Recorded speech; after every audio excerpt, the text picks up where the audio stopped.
Hey everyone, welcome to Zeitgeist Zealots. I'm Forrest. And by the power of PC, I am woke. And Major. And I'm Robbie. And Matt, if he No, it's I just killed Matt.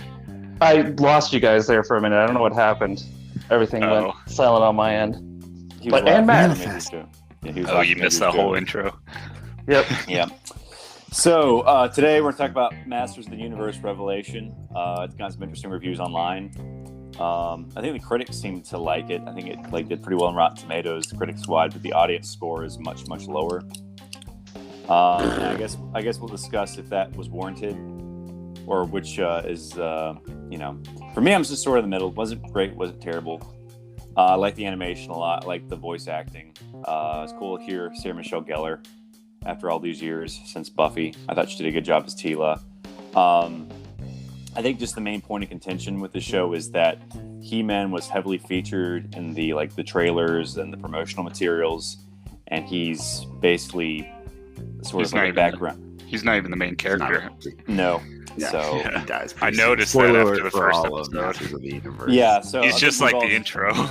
Yeah, so but we gotta remember this is a 2-part series, I guess. I mean, I don't know if they'll do more seasons, but leaves on a big old cliffhanger that we will talk about.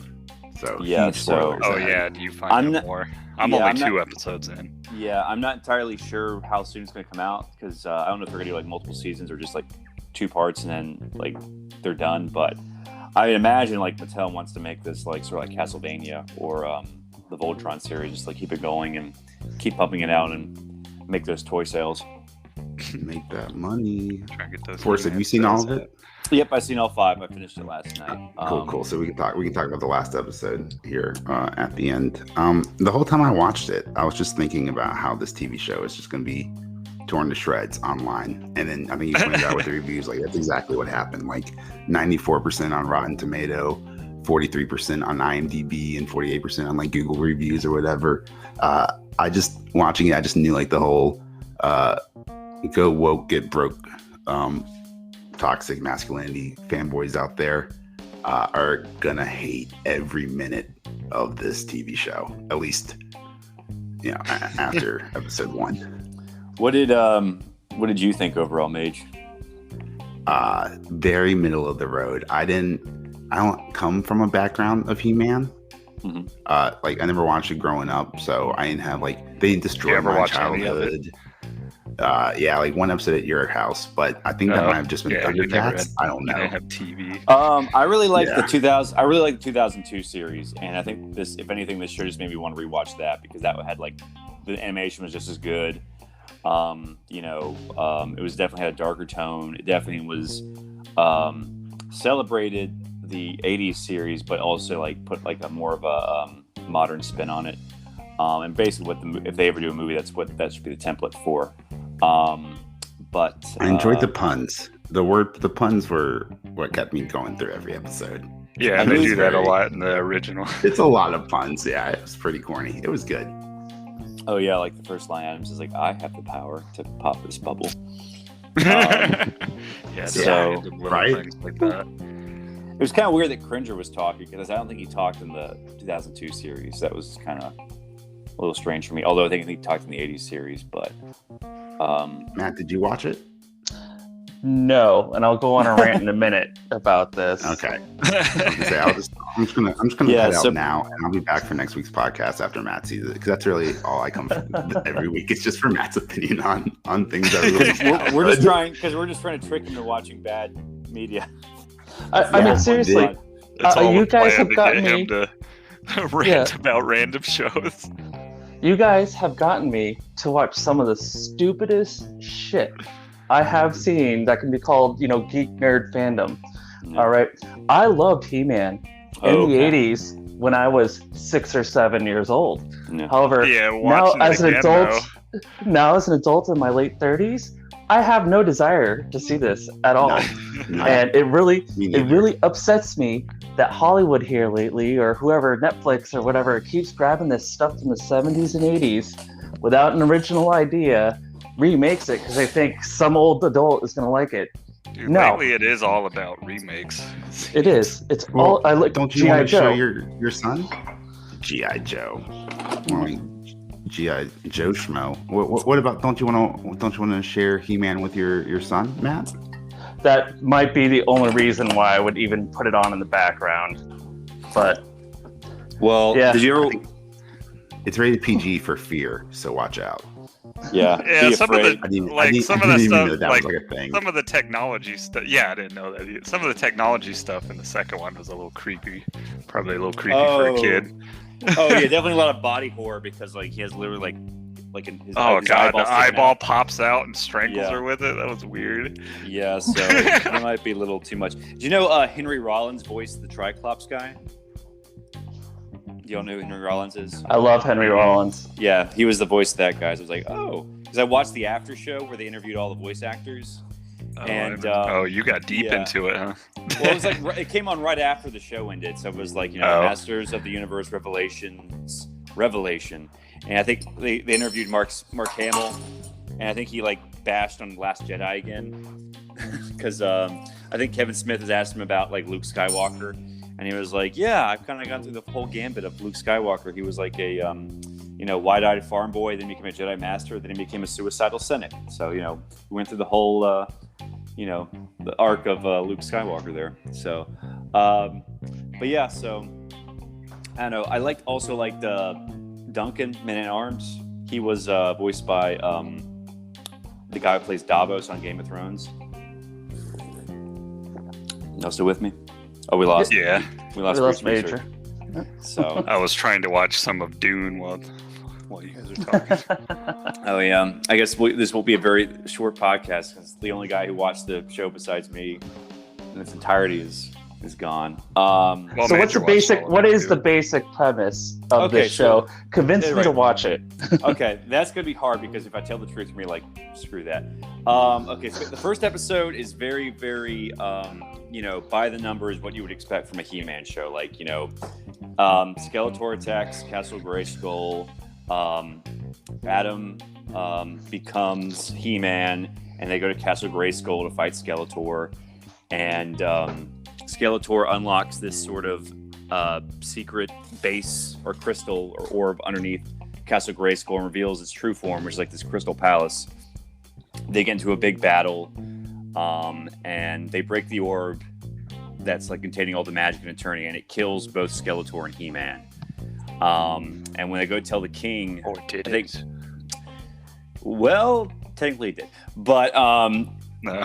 we go afterwards. Duncan and Tila are talking to the king, and they find out that Adam was He-Man. Apparently the mom knew, but the dad didn't. So he banishes Duncan. Tila quits because she was lied to. And then it like goes like 5 years in the future where like Tila's like has half her head shaved. And she's like a mercenary. Guys, I'm back from Subterranea. You mean Subterranea? Subterranea is Marvel. Oh, really? Yeah, that's where the Mole Man lives. But Subterranea is where they went to, the land of the dead. So basically, yeah. So the rest of the series is like Tila teaming up with, Evil Lyn, Beastman, Roboto, and Orko to go to the land of the dead to get Merman. One half. Oh yeah, Merman. Well, Merman's not part of the group. He just kind of like shows up for a little bit. The two swords. They have to get like the two halves of the swords of power. One's in hell, one's in heaven, or Subterranea and Preternia.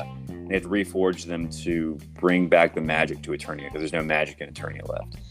So that's the reason people are pissed off at this show is because like the big bulk of it, He-Man's dead, and Tila is very much the main character.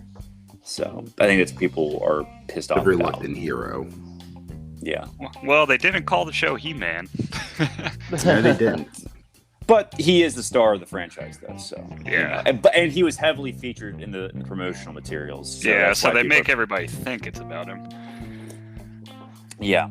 And like Kevin Smith literally said on like Twitter, like this show is all about He-Man, and it was just like, yeah. Oh really? Oh shit, yeah. I mean, to be fair, he does show up in every episode, albeit by like flashback or like illusion. Yeah, at the beginning of every episode. Yeah, they start with like an allusion to a past plot event, something they did at that place. And I don't know, maybe that's ripped right from the 2002 version or the 1980s version, and hardcore fans are loving reliving that moment. But I don't know, I thought it was a nice way to set the scene for the episode, but overall, not. I wouldn't say that's He-Man. That's like saying Batman was in Space Jam 2. Like, yeah, but not really. Oh, okay, you just blew my mind. All right, yeah. So, did we convince you, Matt, to watch this piece of shit? I might watch it with my daughter if it has a strong female role. Yeah, I think she'll really like Tila. If you're a fan of Buffy, I don't know. I love Buffy. Back in the day. Angel sucks, but Buffy's awesome. Sarah Michelle Gellar. Matt, it is Tila. very, very women inspiring. There's like a part where because there was Tila and He-Man and then Evelyn and Greyskull, and they have a whole moment where they're like, we don't need our men anymore. I could have been, master of the universe if I was more confident in myself that I played second fiddle to Greyskull. And it's very, very women empowering, which is great. I can't wait for the sequel, She-Man.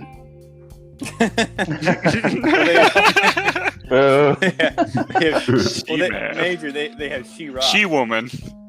That's why they have She-Rock. She-Woman. Do you watch the She-Rock cartoon, Matt? Or does anyone in the family watch that?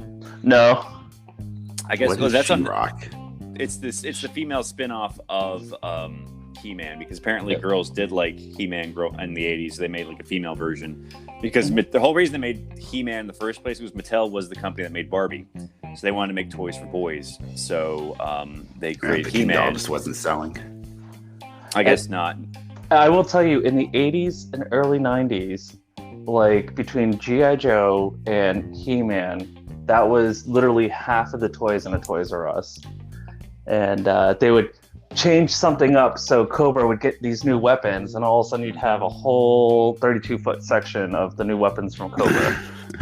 Wasn't there literally a 6-foot helicarrier? Yep. G.I. Joe sold? Or was for Christmas one year, I got this big spider crawler tank thing that was 2 feet, high and 2 feet wide. It probably cost $100. Yeah, I think the aircraft carrier was literally $200 in the 80s, so that's probably $500 now. Exactly. So definitely, I'm sure you had to be literally pretty rich to be a G.I. Joe fan back in the day. But I always thought Transformers was the king of the toys. Yeah, that's what I was going to say. Wasn't there a giant Optimus Prime? Yeah, Transformers and Teenage Mutant Ninja Turtles was the other one growing up for me. Oh yeah, there's a show on Netflix called The Toys That Made Us, and they're really interesting. I think the He-Man, the G.I. Joe, the Transformers episodes are really good. The Teenage Mutant Ninja Turtles one's okay, and the Star Wars one isn't, because basically that was a movie and they just made toys about it, so it's not interesting. But at least He-Man and G.I. Joe, they were toys first, and then we got the cartoons and the media afterwards. So and it really hasn't changed either, because right now my son used to watch Paw Patrol, and every season they get new vehicles or new Sky Flyer or new this, and 2 weeks later at Walmart there's that Paw Patrol section, all brand new toys. Yeah, I'm glad he got out of that. It's funny we mentioned this because last night I was trying to fall asleep, so I put on something Dark Side, and the intro crawl. They call out that how shitty Fox is with their business strategy. Oh yeah. Letting George Lucas retain the Star Wars, the rights to all the merchandising. What would you guess is the best-selling toy of all time? Is it Tickle Me Boba Fett? The Star Wars figurines that you actually had to mail in to get. Oh yeah, because they didn't have them in time for the movie, so they said if you mail these in, we'll have them by the time the movie comes out or whatever, or later in the mail in Christmas. Mail in, they give you a printout of an actual action figure, cardboard mini cutout of an action figure. Then you mail that in, and they'll give you one by Christmas, even though the movie was out for a few months. Interesting. According to good2.com, credited to Amazon, it's Furby. So I believe it. Yeah, in the 90s. Oh yeah. I was really big into Beast Wars, because obviously we were 90, like me, Major, and Rob were 90s kids, but I think Beast Wars was the one that I think was really, because we had the same concept. It's just, instead of cars, they were animals that became robots. So I don't know. I think I literally went from like smashing Batman and Robin toy figures together to riding Pokemon. I think I was like mainly just poor. into. I don't think I didn't have any of these toys. You grew up with no TV. I mean, no cable. Well, you had Fox fucking... you had Power Rangers. Yeah, basic. That's true. I did have some Power Rangers. Dude, I gotta tell you what, Batman versus Power Rangers, that was an excellent mashup. You guys should have been there back in 1999. Yeah. I was 17, so no. Then they had Digimon and Rob and I used to watch Digimon every morning for the bus. Yeah, it was like this is totally original. Get up early to watch Digimon. So original. Where can I find Digimon now? Where is that Digimon resurgence? It might be on Disney Plus because they bringing Fox. That back? WB maybe? I don't know. I'm thinking Disney Plus, or because they own Fox, right? Digimon was Fox, so Disney owns Fox now. So, but yeah, I don't know. So back to Masters of the Universe. I guess. A lot of callbacks. What do you think was the best episode of the season? I'm gonna sarcastically say the first one because it had the He-Man, or most of the He-Man, or the last episode because He-Man dies. Again, well, he doesn't die as He-Man; he dies as Adam. So. Right, and he can't come back. It's like noble sacrifice wasted. Like that's one thing. So let's go ahead and talk about it. Like after they go to Subternia, mumble. They go to the Heaven one, and that was interesting. The main guy was there a black guy in the original He-Man series? I don't think so. I think he was like a character in the 2002 series, but they made him black for this. Yeah, like the first champion was black and Greyskull, yeah. Yeah, the true Greyskull, which I think is great. You need to have more people of color in your TV shows, but don't just like throw them in the last minute. But he has a magical portal that can take him back to Earth, but he's never used it because he doesn't want to leave. Because once you leave, you can't come back. Yeah. And then Adam / He-Man's like, no, I'm gonna go back. I gotta save this dumb planet made of magic. And he goes back and then gets killed. And it's pretty great. Yeah, and Skeletor was hiding in her orb the entire time. So like if she was like in the bathroom and she had that orb next to her, he was like watching her. It's kind of like Ron Weasley and Peter Pettigrew as the rat. Oh yeah, what was Peter doing though? Only you, Forrest, would think about that. No, I saw. I think I saw like when Ron was jacking off, like Peter Pettigrew was in the cage watching him. Growing you up, saw that? Yeah. Don't send me that YouTube video. Don't send me the link. I don't want to see Ron Weasley. But yeah, whenever Evelyn was like using the bathroom, he probably had the orb with her, and he was just like, Skeletor was like, yes. I don't know. I did like Mark Hamill as Skeletor. Yeah, I was gonna say Mark Hamill, a delight as always. He's such a good voice actor. Yep. I mean, obviously, he wasn't in the show that much either. Probably as much as He-Man. Yeah. So we got much more Evelyn than we did Skeletor. We got much more Tequila than we did He-Man. So I liked Lena Headey as Evelyn. I think she had the perfect voice for the character. But she was good. Just a dumb name. The 80s. Like some things need to change. Evelyn. Just change it to Evelyn, but say it like Evelyn. Or something. Yeah, that's the answer to the point. Yeah, it was like Evelyn, but the 80s. Yeah, just say Evelyn, and then like on subtitles you can spell it out Evil-Lyn or whatever. But just saying it like that, like, oh, they don't call me Evil Lyn for nothing. Better than Triclops. Why? What's wrong with Triclops? I don't know. I mean, I just think Evelyn's less stupid than Triclops. I mean, does he have 3 eyes? He does, but she's evil, so touche. But is she evil? Pot calling the kettle black. Is she? Right. She became evil again at the end because Skeletor was back. Yeah. So maybe don't let your daughter watch the last episode, or she'll go back to that shitty boyfriend she has in 10 years. Yeah, Matt's gone. I think he got sick of us talking about Masters. Stop ruining my childhood. I had to leave. I got cut out in the middle of a rant. I don't know how much you heard of it. Yeah, why did you leave? I don't know. Maybe connection issue. Okay, so let's go over Rick and Morty, I guess. So what are your predictions for the next part 2 of He-Man? Force always got to throw in. I guess. I guess. So I was about to say I guess because we're talking about predictions for next season. I think I think it's going to be the girls versus Skeletor. Which, by the way, how does Skeletor have an 8-pack? Like, is he a skeleton or is he a human? Like, what is going on with that character watch design? The 2002 series because it goes over his origin. He used to be like a blue-skinned dude, and then he had like acid thrown in his face, and then he went to like his former master Hordak, and then like he enchanted his face to where it's just a skull. So he did used to be sort of like humanoid, but that's why he has like So he's not all skull. He's just a skull face. Yes. So it should be Skeletor. So what's his name? What's his name? Skeletor. Skeletor. You beat me to it. Skeletor. Yeah. And he became Skelegod at the end of the part 1. Right. Yeah. Oh, I've got green flames for a neck. Yeah. Apparently, I think it's gonna be the girls versus him. And there was they're gonna recruit Evil in. Then there was Discount Skeletor in episode 4, who I literally thought was Skeletor, and then it's like, no, his name's Scareglow. I was like, what? He's just a glow-in-the-dark Skeletor, basically. So I was like, oh, Skeletor. And it's like, Matt said, and he got kicked out.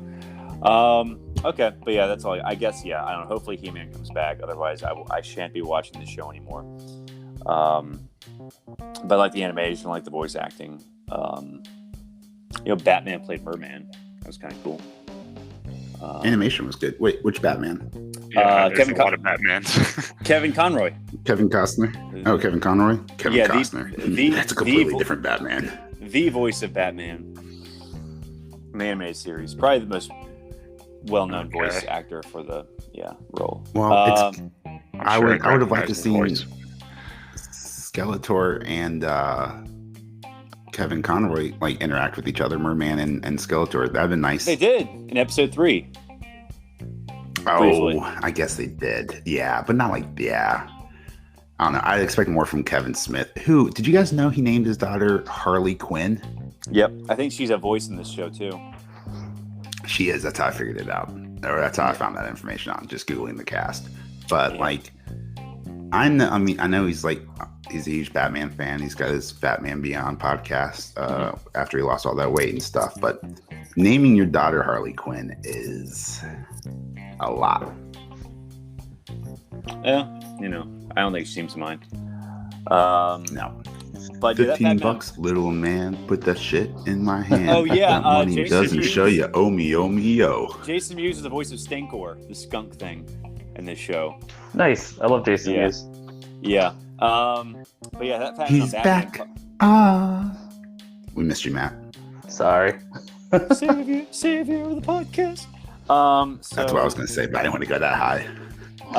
Yeah, that Fat Man on Batman podcast that Kevin Smith used to do used to be really good. Because he'd like go in depth with all these creators and people involved with Batman. Like he interviewed Denny O'Neil, who sort of like made Batman dark again in the 70s. He interviewed Jeff Loeb, who wrote the Long Halloween. He interviewed Scott Snyder, who did like the recent New 52 run. Like a few artists like Neil Adams, which is a really good interview. So if you're just like into like comic book history and just like what the industry was like back then and like how they just developed stories, it's a really good podcast. But then I think once Mark Bernardin joined, it sort of became like Fat Man Beyond or whatever, and now it's just like it's a pop culture podcast like this. They don't really do like in-depth interviews anymore.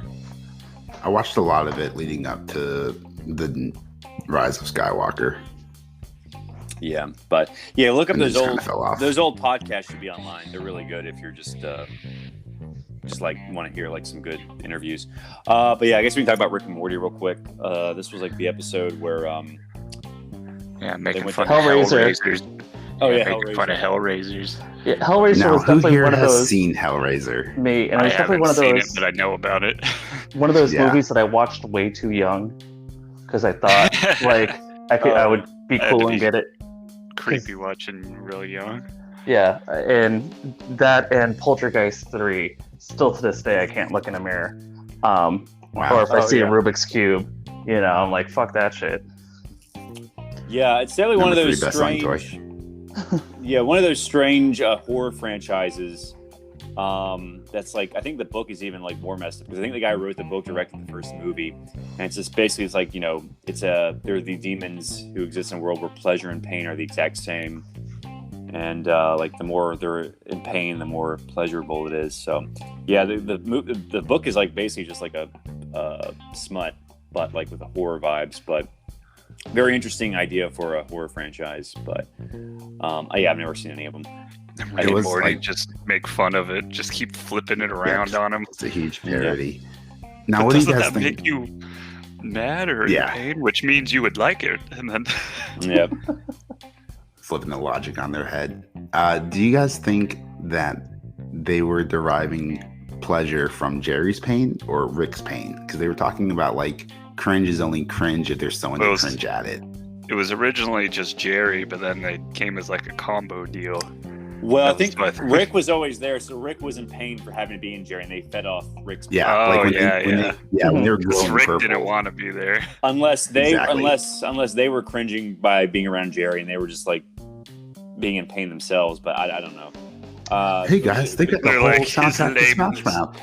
Or what that one said was like, his lameness is our candy. Yeah. One of them said. I have to say this about Jerry, though. Every season they have this one episode where they try to make you empathize with his character and, make him show that he's kind of like not a bad guy. But I never connect to him, never. Like, I never empathize for him. Still hate him. Life grand. They're trying to make Jerry the Meg. Kid in class. Oh, exactly. Basically. They're trying to make Jerry the Meg. He plays the exact. I think that because he plays the exact same character on Archer. It's like just like a weak man, who's just like not funny and not cool. And I guess it's just sort of like it's probably like to make Rick a cooler character because he's so lame, and also like it sort of makes Archer a cooler character because Cyril's so lame. Well, if you study the amazing television show called Community, when Pierce leaves, there's a hole in the group dynamic. You need someone to pick on, to make fun of, and that's Jerry. Now, I do think Jerry is like the Meg, Meg from Family Guy of this TV show, but I think what they do correctly and what Family Guy doesn't do correctly is like what Matt was talking about. They put in one episode where they try to like make you relate to Jerry, so you like Jerry enough so you don't skip the Jerry episode.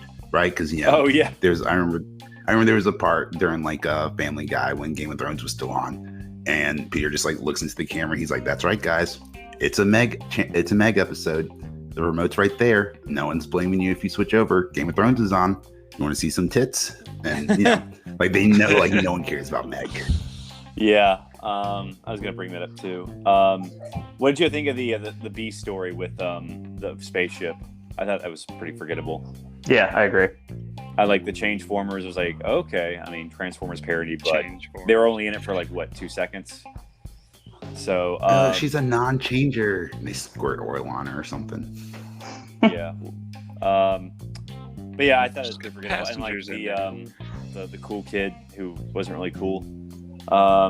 It was like the new kid that has no reputation yet, so he could go anywhere, kind of thing. Yeah. Which I heard Chud is a British great movie. Vagina.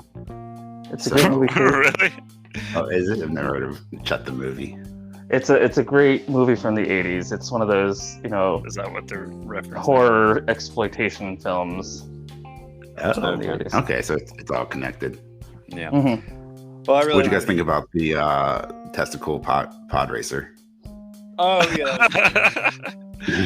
But like I said, the whole storyline was so forgettable. Like it was like just a bunch of like a montage of crazy shit they're doing. Then I was just like, okay, get back to the health stuff because that's like the actual funny thing about the episode. But it's like, isn't that every time they started laughing was so funny.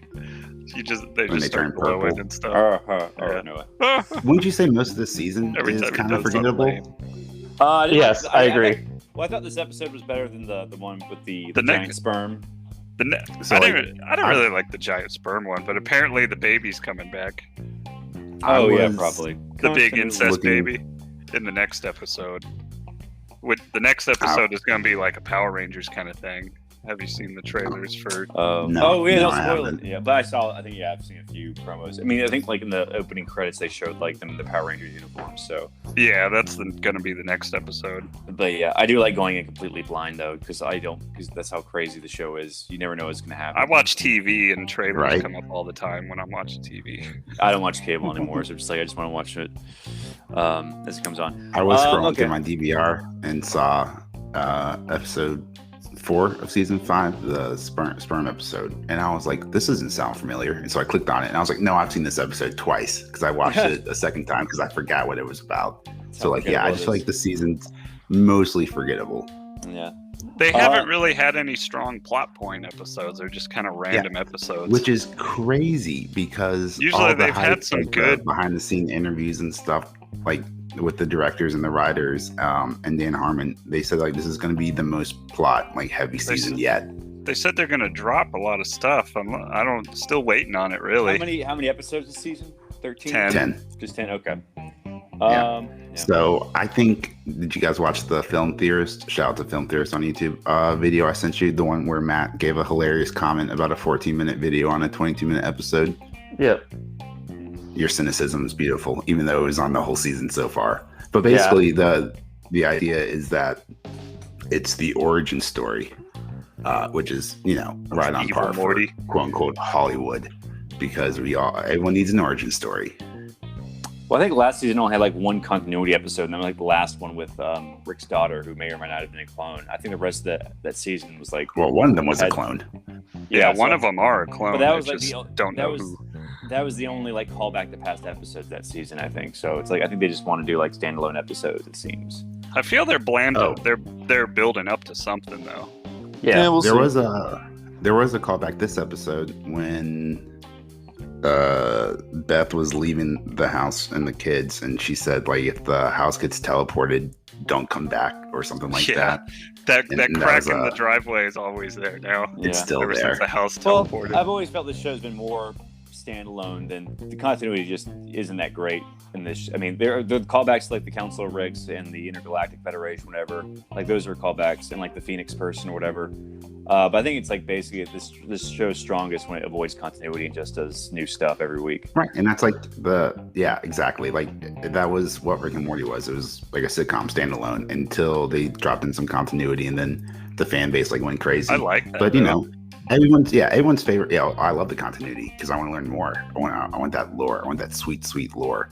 But I think for a majority of people, one of their top 5 or 3 of their top 5 favorite episodes are probably Interdimensional Cable or the spinoff.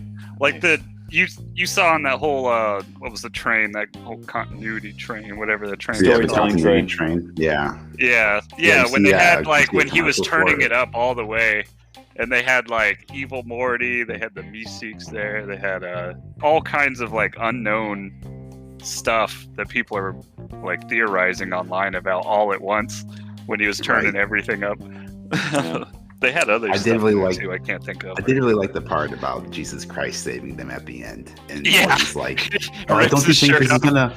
Yeah, he's like, don't you think this is gonna be insulting people? He's like, what are you talking about? Like, we're literally getting saved by Jesus Christ. What do people want? He's just like, okay. Well, that's all I got for this one. How about we talk about the Dune trailer real quick? Yay. One last thing. It looks cool. Yeah. One last thing. What? So we're on 5 seasons, and every intro has had the ending scene with the Cthulhu-like monster. Mm-hmm. Yeah, I've noticed that. That's going to be like, but it hasn't popped up. Well, it's like I don't think that has anything. That's just like the show that the level of crazy adventures they go on. That's not like part of the actual show. Like the part with like the robot Morty and his face falling off. That's never happened. Well, about when Morty's playing golf, though. When are we gonna see that scene? Yeah, that's just like most of them are all just random stuff and things happening to Morty. That's like there was like one from last season where like like doesn't like Morty have like a butt face and then like, he's like looking at faces? Yeah. And like a magazine, like women's butts, so that never showed up in the episode. So comes in and she's got butt head. Yeah. So I like that. I think some of those just that's cool. Like some of them are random, and some of them are scenes from the actual season. Yeah. So switch it up. You never know what you're gonna. You never know like what you're gonna see. Like, oh, that'd be a really cool scene to see. Just kind of show you all the random stuff that's happened. Yeah. All right. Let's talk about do you guys Dune. think this is the? Oh, okay, fine. We'll talk about Dune. Yeah. Rick and Morty really can only wants hold to leave Rick and Morty. I like the show. It's just like I think there's only so much we can say about the episode. Yeah. But yeah, I mean, all right. So, what are your final thoughts on Rick and Morty? Since we'll let you blow this show for a little bit longer if you want to. Yeah. Thanks. I appreciate it. I'm gonna get that horse semen all over you. But do you guys think this is? Oh, I was just gonna ask everyone's thoughts on. Do you think this is the? Whoops! I accidentally unplugged my headphones. Rick and Morty. This is the evil Rick background or backstory. I'm blanking on the word there. Origin story. Oh, I can't remember. Do you think we're seeing? Do you think we're seeing evil Rick or evil Morty? I could see it because he does feel a little different. Morty does, right? And she does call him 14, and the show's known for continuity. So I think when they're like, I could totally see that. Yeah. I feel like at least a couple of usually their final episode of a season is something big, like plot wise. All the other seasons have ended on kind of like a dramatic ending episode. I go back to episode 2. None of this matters. Yeah, that's true. I can't remember episode 2. They left the real universe behind to go in the Cronenberg. They turned into the Cronenberg What's that, one. Episode 2? Yeah, that's for season. All the... Yeah, they left the real universe. Oh, season 1. The real Rick and Morty behind, and like, or no, they are the real Rick and Morty. Oh well, it's just confusing. The Rick is Rick. Let's talk about C-137. They usually reference him as. Yeah. All right. So everyone see the Dune trailer? Yay! Yes. And was everyone pleased? No. No. Okay. What didn't you like about it? I didn't like that they stole a line from Black Dynamite. I miss parts of the dialogue. Yourself that question. Yeah, he was like, "Smile, Gurney." I am smiling. They stole it from Black Dynamite. Yeah. I was like, really? Besides that, I thought it was a good trailer. We saw more of the Baron. Not really. Didn't see much more of the Baron. We just saw, him floating. We saw. I guess the humor didn't really work. They're really showcasing Jason Momoa, even though Aquaman came out 3 years ago. But well, wasn't this movie supposed to come out a couple years ago? Yeah, like 2-3 years ago. Yeah. Yeah, or 2020, right? Or maybe I think December of 2019, right? Yep. Okay, so it was supposed to come out like 2 years ago. But yeah, so they really could capitalize on Jason Momoa's popularity back then. But I guess he's still sort of popular. Some people really like Khal Drogo, even though he's like a rapist. He just had a movie come out during the pandemic. Justice League: The Snyder Cut. Oh yeah, it was fantastic. But yeah, I like the score. I think it showed more like they played Pink Floyd during the first trailer, which is cool because they were supposed to do the Pink Floyd was supposed to do the music for the movie and before David the Jodorowsky version. So I thought that was a cool callback to that. But I think they played the actual score from the movie in this, and I liked it a lot. I love Hans Zimmer. He's is he? Oh, okay. Is he doing it? Okay, nice. It's John Williams, Hans Zimmer, and then Danny Elfman, maybe. Yep. Top 3. Yeah. What about the guy who did the Joker? That score that was really good. I can't remember. Are you talking about the movie, The Joker? Yeah. The guy who did the score for that.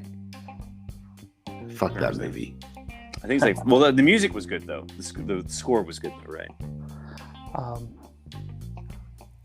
It had a lot of. I couldn't hear much hiding in the fridge. So what else? Yeah, I think the cast is great. I think they're really. Really? Really? Who don't you like? Everybody. You don't like Josh Brolin? No, I don't like any character. Actually fits the character from the books at all. Who would you cast? Here we go. This is why I came. Let's go, baby. See, it's okay. So here's my problem with this, and then what I'm really worried about. Yeah. One, I appreciate the fact that it's going to be 2 movies, not 1, because you can't do Dune in 1 film. No. Jodorowsky was going to do it in 20 hours. but Dune is one of the earliest and one of the best like sci-fi books out there. The lore is just beyond ridiculous, and it is like a kid in high school nerd's like rite of passage. So I love this book. I loved, everything, like the video games that came out with this. And the issue is whenever I try to get, like my wife into this, it's just like too dense or it's just not good enough.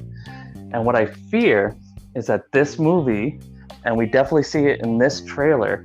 You must not fear. Fear's the mic. There you go. Sorry. Yeah, they're trying to get it to be popular, like in a bigger crowd, because you're spending so many millions of dollars on this film. So we want the biggest audience 155 you can have, and so they're gonna make it not true Dune. It's gonna be for the mass market, which always ruins it for me. And there are several points in this trailer, just how much they featured, Jason Momoa in it or Zendaya in it. The fact that Zendaya is in it to begin with. Just makes it feel like it's going to be more about how many people we can reach with this film than an homage to the Nerd Boys. But at the same time, too, like there's that little, edge there of, hey, I really enjoy this. I do want other people to enjoy it and get involved in Dune. So it's like, am I willing to like overlook certain things? Then, yeah. Well, it's both. Yeah.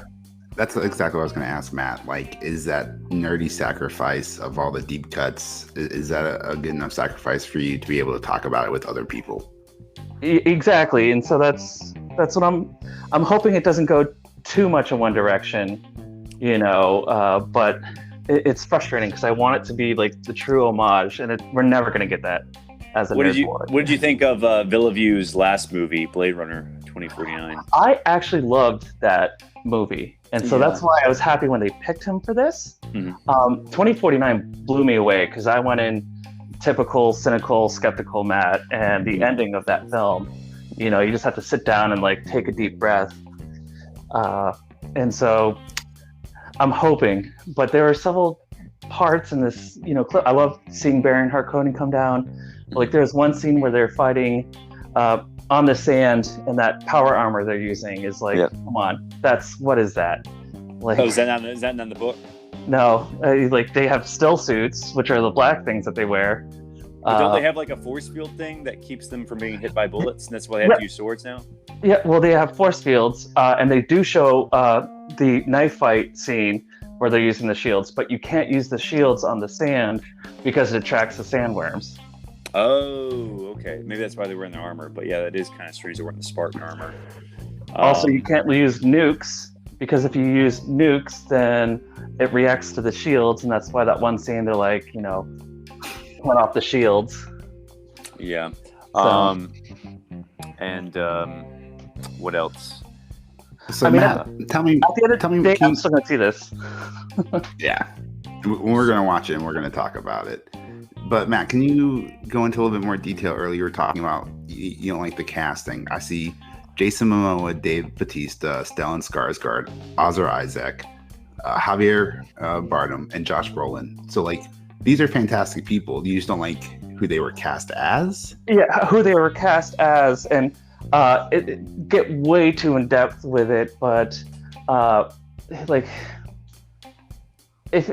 go ahead. We cut our Rick and Morty section short, so go for it. Did we? Like, what else could we? Good lord! We're running up on 15 minutes. We're running up on 15 minutes, so I'll definitely have to like sit down and go back. Circle back. We got 10 more minutes because we started like 10 minutes in. So. No, I gotta. All right, fine. This is not a hey, top of your brain, who would you cast as this character? This is one of those like, it means so much. I would actually have to like sit down and actually think on it because, Well, if it makes you feel any better, no one here has seen or is familiar with Dune, so you could. But could you tell me the plot of Dune? Yeah, it's like the Atreides they get the planet Arrakis back from the Harkonnens. The Harkonnens are trying to assassinate the Atreides, because the Emperor wants the Atreides out of the way too, because Atreides is popular with the Senate or whatever. So basically, you have this huge galactic empire. I apologize. Right. You have this I stand corrected. universe. You have this huge universe, and basically, the only way to travel and actually go between planets is through spice, right? And the only place you can get Star Wars reference? No. Okay. This actually was written in 1965. 65. Okay. Yeah, it just came out. So, 12 so years it's before much Star Wars. older than Star Wars. And this actually inspired George Lucas. It's older than Star Trek too, because it came out a year before that show. Oh.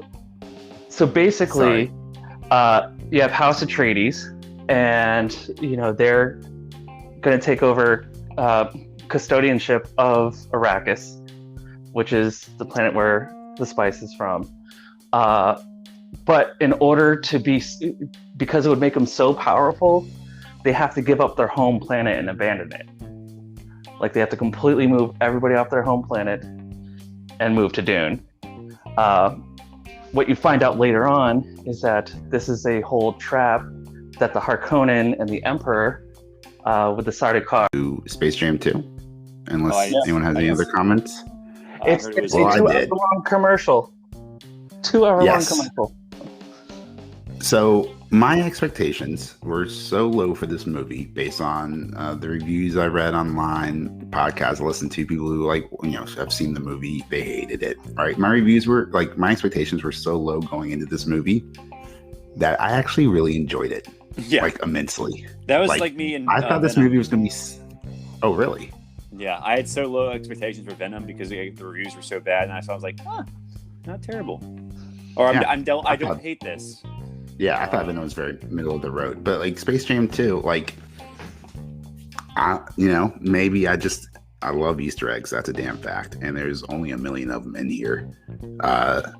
But they're not They're not Easter eggs. It's WB going, look what property we own. We're gonna show you great things. Look at Space Jam. Is Batman really in this though? Yeah, lots of versions of Batman. Oranges. Rick and Morty's in it for 10 seconds. But yeah, while we were watching the final showdown basketball game, my wife and I were just pointing out background characters. The Penguin is in it from Tim Burton's verse. Yeah, is it true? Is it nothing to do with space? There's no aliens in this? Incorrect. The 5 aliens. Yeah, it's on a server for sure. It should have been called Server Jam instead of Space Jam, but you got to make money. The aliens do show up for half a second. They're in the crowd, like the original 5 or 6, little tiny guys. Are they small again? They're not the Monstars? Yeah, they're small. Yeah, they're small again. They're not the Monstars. Okay.